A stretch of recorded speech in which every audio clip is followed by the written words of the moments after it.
চাওক BTADত আমি পূৰ্বতে অকলে নিৰ্বাচনত অংশগ্ৰহণ কৰিছিলোঁ, এইবাৰো আমি নিৰ্বাচনত অকলে আমি নিৰ্বাচনত অংশগ্ৰহণ কৰিছোঁ আৰু নিশ্চিতভাৱে যে BTADত আমি যেনেকৈ পাৱাৰ পাৰ্টনাৰ হৈ আছোঁ, আগন্তুক দিনতো BTADত আমি পাৱাৰ পাৰ্টনাৰ হ'ম।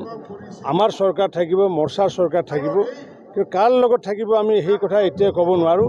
কিন্তু BJPক বাদ দি পেলাই কোনো চৰকাৰ গঠন কৰিব নোৱাৰে, এইটো নিশ্চিত। আমি ভাৰতীয় জনতা পাৰ্টিত কিমানখন সিট দিম নিদিম এইটো লৈ পেলাই ছাৰ্ভে চলাই আছোঁ। য'ত য'ত সাংগঠনিক স্থিতি ভাল, সেই সাংগঠনিক স্থিতি ভালসমূহ আমি সমষ্টিত আমাৰ প্ৰাৰ্থী আগবঢ়াম।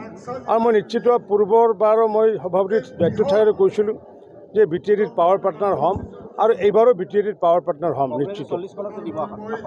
সেইটো ভাল পাইছোঁ আমি, কাৰণ কিয় আজি কংগ্ৰেছে ওলাই আহিছে, তাৰমানে আমাক চাৰ্টিফিকেট দিছে যে মোদী ডাঙৰীয়া, অমিত শ্বাহ ডাঙৰীয়া, হিমন্ত বিশ্ব শৰ্মা ডাঙৰীয়া, প্ৰমোদ বড়ো ডাঙৰীয়াৰ নেতৃত্বত শান্তি স্থাপন হৈছে বাবে আজি 40খনত তেওঁলোকে আগুৱাই আহিছে। আমি তেওঁক স্বাগতম জনাইছোঁ আৰু তেওঁলোকে কৈছে যে ভাল হ'ব বুলি কৈছে।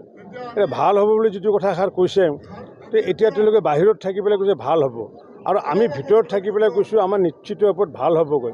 কাৰণ ভাল হ'ব কথাটো এইকাৰণে তেওঁলোকে কৈছে, মই এইকাৰণে ক'ব বিচাৰিছোঁ, এতিয়া কংগ্ৰেছে কৈছে কি যে তেওঁলোকৰ কংগ্ৰেছৰ ভাল হ'ব।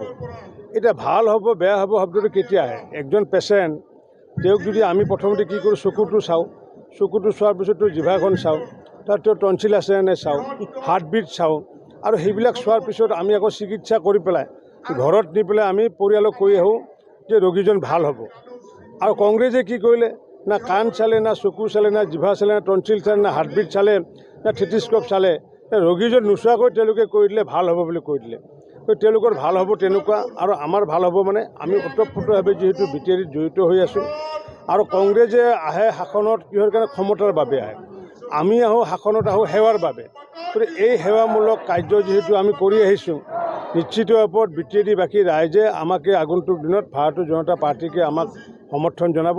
আৰু এইটো ঠিক যে যেতিয়ালৈ চন্দ্ৰ সূৰ্য থাকে আৰু যেতিয়ালৈ আমাৰ সেৱামূলক কাৰ্যসূচীসমূহ থাকে, তেতিয়ালৈ ভাৰতীয় জনতা পাৰ্টী বাৰে বাৰে ক্ষমতাত নহয়, শাসনত আহিব, সেৱাৰ বাবে আহিব।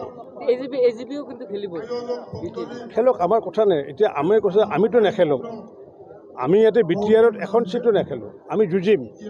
কাৰণ খেলা মানে কি? খেলা মানে ফুটবল খেলা। খেলিলে গ'ল দিলে জিকিলোঁ, নিদিলে হাৰিলোঁ। গতিকে বাকী দলবিলাকে খেলিব, আমি কিন্তু নেখেলোঁ, আমি যুঁজিম। গতিকে হিন্দীত যিটো কয় লৰংগা, গতিকে আমি হৈছে লৰংগা মানে যুঁজিম। গতিকে বেলেগে যিসকলে খেলে খেলি থাকক, আমাৰ আপত্তি নাই। কাৰণ খেলা ফুটবল খেলা এখন খেলে, জিকিলে হাৰিলে কোনো ৰিয়েকশ্যন নাই। কিন্তু আমি যুঁজিম, কাৰণ যুঁজিম মানে আত্মসন্মানৰ কথা আছে।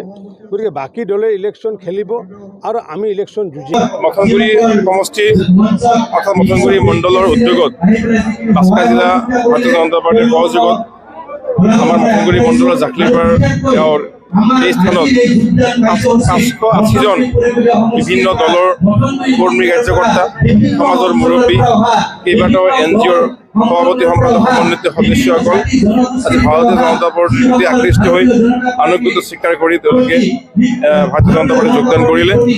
আজি আমাৰ এই যোগদান কাৰ্যসূচীত অসমৰ জ্যেষ্ঠ কেবিনেট মন্ত্ৰী শ্ৰদ্ধা ৰঞ্জিত কুমাৰ দাস ডাঙৰীয়া, ভৱানীপুৰ সমষ্টি বিধায়ক ফণীধৰ তালুকদাৰ ডাঙৰীয়া, তেওঁলোকেও আজি ইয়াত উপস্থিত আছিল। এই মন্ত্ৰীজনৰ উপস্থিতিত সকলো উৎসাহিত হৈছে।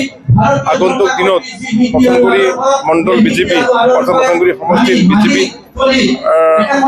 আৰু অধিক শক্তিশালীভাৱে আগবাঢ়ি যাব। আৰু আজি যোগদান কৰা সকলো পৰ্যায়ৰ লোকক, বিভিন্ন ধৰণৰ সমাজকৰ্মী, বিভিন্ন দলৰ কৰ্মকৰ্তা, BJP দলৰ কিছু কাৰ্যকৰ্তা আছিলে, প্ৰত্যেককে মই উষ্ম আদৰণি জনাইছোঁ। তেওঁলোকৰ এই যোগদানে আমাক উৎসাহিত কৰিছে। তেওঁলোকৰ লগত আৰু আমাৰ পুৰণি কাৰ্যকৰ্তা একেলগে আমি দলটি শক্তিশালী কৰাৰ কাৰণে আগবাঢ়ি যাম। BPFৰ প্ৰাইমাৰী কমিটি প্ৰাক্তন চেয়াৰমেন, তেনেকৈ BPFৰ পৰা প্ৰায় 15জনমান কাৰ্যকৰ্তা যোগদান কৰিছে। প্ৰাক্তন NDFBৰ প্ৰায় 20জন সদস্য যোগদান কৰিছে। আৰু তেনেকৈ বিভিন্ন সমাজকৰ্মী, 3টাকৈ NGOৰ সভাপতি, সম্পাদক, সমন্বিত NGOৰ কাৰ্যকৰ্তাসকলক আজি যোগদান কৰিছে। মথনগুৰি সমষ্টি BPF প্ৰাৰ্থীত্ব যোৱাবাৰ প্ৰদান কৰিছিলে, ফেক্টৰ নহয়।